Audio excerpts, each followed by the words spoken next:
Bidan desa yang memeriksa auto loncat, auto kaget dong. Bagaimana tidak? Dari atas berhijab, cantik, pakai baju gamis panjang, tapi ternyata di dalam rok panjangnya menyimpan sebuah senter. Dengan kepiluan hati, Umar pun melaporkan penipuan ini kepada pihak yang berwajib, yaitu Polsek Jati Asih. Pihak kepolisian Jati Asih melakukan penahanan kepada Ica atau Rahmat Sulistyo sejak tanggal 31 Maret 2011. Halo sahabat YouTuber, apa kabar? Semoga semua baik-baik saja ya.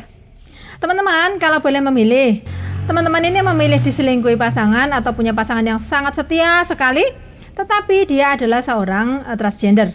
Pilih yang mana? Untuk kisah nyata kali ini, kita akan membahas masalah rahasia jenis kelamin yang ditutup-tutupi oleh pelakunya. Seorang transgender namanya Mas Rahmat, tapi dia menjadi Mbak Ica.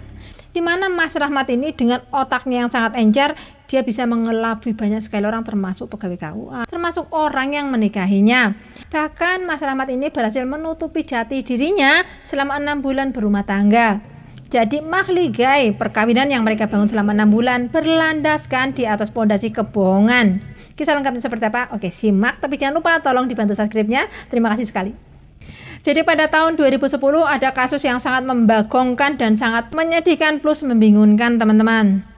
Di mana ada pasangan suami istri yang sudah menikah selama 6 bulan, tiap hari ketemu, tidur seranjang, tinggal serumah. Tapi setelah 6 bulan itu, sang suami baru tahu bahwa istrinya ternyata sama-sama laki-laki. Bahkan konon terbongkarnya isi dalaman si pasangan ini sampai bisa menyeret Pak Penghulu yang sudah menikahkan mereka ke dalam kasus hukum. Jadi awalnya nih, pada pertengahan tahun 2010, Mas Muhammad Umar berkenalan dengan seorang perempuan yang sangat cantik bernama Francisca Anastasia Oktaviani. Berkenalannya itu di Facebook. Mbak Oktavia ini panggilannya Ica dan asli namanya itu adalah Mas Rahmat Sulistyo. Ini nih orangnya cantik sekali kan. Selain cantik, Mbak Ica ini juga sangat-sangat pandai berakting. Dia bisa memerankan dua kepribadian yang beda, dua jenis kelamin yang berbeda dengan sangat-sangat meyakinkan. Kadang-kadang dia menjadi pria sangat meyakinkan, saat jadi wanita pun banyak orang yang ketipu. Di dalam akun Facebooknya, Mbak Ica ini mengaku bahwa dia bekerja sebagai seorang pramugari di maskapai Sriwijaya Air. Bahkan Mbak Ica ini mengaku dirinya bertugas di saat Pak SBY yang saat itu masih menjabat sebagai presiden terbang dengan Sriwijaya Air, di mana Mbak Ica sebagai pramugarinya. Nah awalnya kan Mbak Ica ini kan kenalan di FB sama Mas Umar, saling berbalas komentar, saling berbalas messenger, hingga akhirnya saling bertukar nomor WA, berhubungan via WA, dan janjian ketemuan lalu jadian deh mereka saling jatuh cinta. Mbak Ica yang memang sangat cantik, tinggi besar, berhijab seperti ini, selalu memakai baju gamis, benar-benar membuat Mas Umar tergila-gila dan terkelepek-kelepek. Mas Umar merasa sangat cocok, apalagi Mas Umar pun merasa kalau umurnya sudah cukup dewasa. Sebagai bukti cintanya yang tulus, Mas Umar mengajak Ica untuk membina rumah tangga alias menikah. Lagian agar tidak ada lagi setan-setan yang menggoda dan tetangga-tetangga yang selalu menggunjing bila mereka ketemuan-ketemuan di dalam rumah. Perlengkapan surat-surat sebagai syarat untuk menikah pun bisa dipenuhi oleh Ica. Mulai KK, KTP, akte, semua lengkap, semua serba atas nama Francisca Anastasia Oktaviani. Ayah ibu dari Mbak Ica juga hadir jadi wali saat pernikahan itu berlangsung. Mereka menikah pada tanggal 19 September 2010 di KUA Jati Asih Bekasi. Penghulu yang menikahkan pasangan ini adalah Pak Abdul Ghafur. Lalu bagaimana caranya Mbak Ica ini mendatangkan ayah ibunya yang tentu saja juga abal-abal? Ica sungguh luar biasa pintar. Dia balik menjadi seorang pria dan mengaku sebagai adik kandung dari Ica yang bernama Andre. Andre ini mencari sepasang bapak-bapak dan ibu-ibu untuk dimintai tolong berpura-pura menjadi kedua orang tua Ica saat Ica menikah. Andre mengaku kalau Ica yang sudah yatim piatu itu buru-buru menikah karena sudah hamil 2 bulan. Akhirnya ada sepasang suami istri yang merasa kasihan dan mau berpura-pura mengaku sebagai kedua orang tua kandung Ica di saat Ica melakukan pernikahan itu. Resepsi yang cukup meriah pun digelar pada tanggal 27 November 2010 di kediaman orang tua Umar di Kampung Bojongsari RT 1 RW 2 Kelurahan Jatisari, Kecamatan Jati Asih, Kota Bekasi, Jawa Barat. Ica dan Umar sangat-sangat bangga sebab pihak maskapai Sriwijaya Air tempat Ica bekerja sebagai pramugari dan Pak Susilo Bambang Yudhoyono mengirimkan 1 paket karangan bunga sebagai ucapan selamat atas perkawinan mereka. Bayangkan teman-teman, yang sekelas anak bupati saja nikahan belum tentu mendapat ucapan selamat dari Pak Presiden. Nah, tetapi setelah resmi menjadi pasangan suami istri, keanehan-keanehan pun mulai terjadi pada diri Ica. Sejak pacaran sebenarnya memang Ica sama sekali tidak mau dicium oleh suaminya. Kalau saat pacaran sih masuk akal, alasannya dosa sebab bukan mukrim. Lah tapi setelah menjadi suami istri, sang suami tetap tidak boleh mencium. Bahkan saat mau berhubungan suami istri, kalau tangan Umar gerayangan, Ika pun menjadi sangat marah. Umar sama sekali tidak boleh meraba tubuh sang istri. Saat tidur sang suami tidak boleh memeluk. Saat berhubungan suami istri, lampu harus dimatikan, semua harus serba gelap gulita. Dan uniknya setiap kali melakukan hubungan suami istri harus lewat belakang alias lewat saluran pembuangan. Secara Mas Umar ini kan laki-laki normal, jadi kan pengen hubungan lewat depan.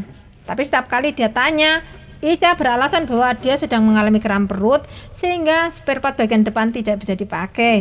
Pernah suatu kali Umar ingin memaksa Ica, tapi ujung-ujungnya mereka pun ribut dan Ica jadi ngambek. Sebenarnya masuk akal aja apa yang dilakukan oleh Ica, karena kalau sampai Umar ini berhasil merabanya, berhasil memegangnya, apalagi melihatnya, bahaya. Dia langsung tahu bahwa istrinya ini juga sama-sama punya terong. Jadi tiap kali Mas Umar ingin, ya sudah masuk kamar, lampu dimatikan, Ica tengkurap, eksekusi, setelah itu tidur, tidak boleh memeluk, tidak boleh apa. Hal yang tidak normal itu berlangsung selama perkawinan mereka, yaitu selama 6 bulan.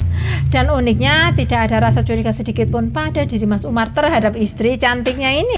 Hal itu berlangsung sejak Mas Umar menikah sampai akhir Maret tahun 2011. Saat itu ada seseorang yang mengenali jati diri Mbak Ika ini dan langsung deh menjadi gosip yang terus membesar dan terus menyebar di lingkungan tempat kediaman mereka. Hingga sampailah berita itu ke telinga keluarga Umar juga ke Pak RT setempat.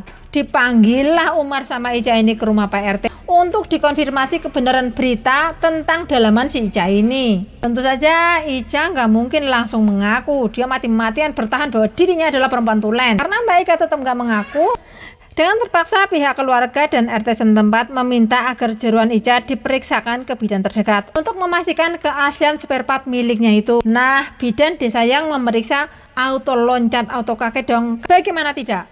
Dari atas berhijab, cantik, pakai baju gamis panjang, tapi ternyata di dalam rok panjangnya menyimpan sebuah senter.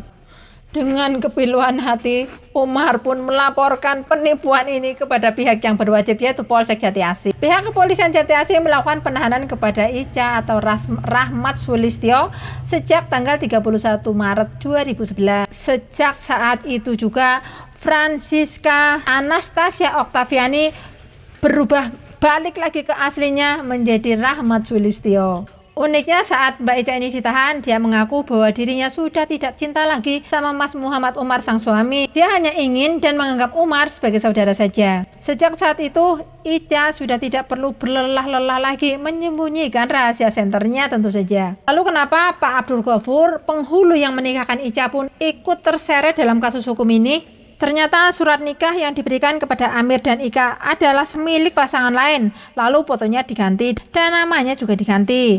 Lalu pada tanggal 8 Agustus 2011, Pengadilan Negeri Bekasi menjatuhkan vonis hukuman selama 8 bulan penjara kepada Ica alias Rahmat Sulistyo. Hukuman itu lebih ringan 4 bulan dari tuntutan jaksa yang 1 tahun penjara. Ketua Majelis Hakim Erna mengatakan Rahmat Sulistyo secara sah melanggar pasal 266 ayat 1 Kitab Undang-Undang Hukum Pidana tentang pemalsuan akte otentik. Sedangkan status perkawinan antara Umar dengan Francisca alias Ica ini dibatalkan oleh Pengadilan Agama Bekasi. Di hadapan hakim, Rahmat Sulistyo mengakui kalau dirinya awalnya hanya iseng saat membuat akun FB dan berkenalan dengan Mas Umar. Jadi sebelumnya Rahmat ini adalah laki-laki tulen yang menyukai perempuan juga. Saat SMP dia punya pacar perempuan dan saat SMA juga dia punya pacar seorang perempuan. Rahmat juga mengaku setelah menjalani hukuman itu dia akan balik menjadi seorang laki-laki tulen. Sedangkan Muhammad Amir dan keluarga yang memang orang yang sangat baik ya, biarpun sudah ditipu mentah-mentah seperti itu, dia tidak dendam dan dia memaafkan Rahmat Sulistyo. Teman-teman, kasus seperti ini sudah sangat sering terjadi baik di luar ataupun di dalam negeri. Apakah perlu setiap kali orang mau menikah harus dibuktikan dengan cek dan dicek dulu apakah dia itu laki-laki tulen dan perempuan tulen apa tidak? Ya teman-teman, terima kasih yang sudah nyimak sampai selesai. Bagi teman-teman yang belum subscribe, tolong bantu subscribe-nya ya.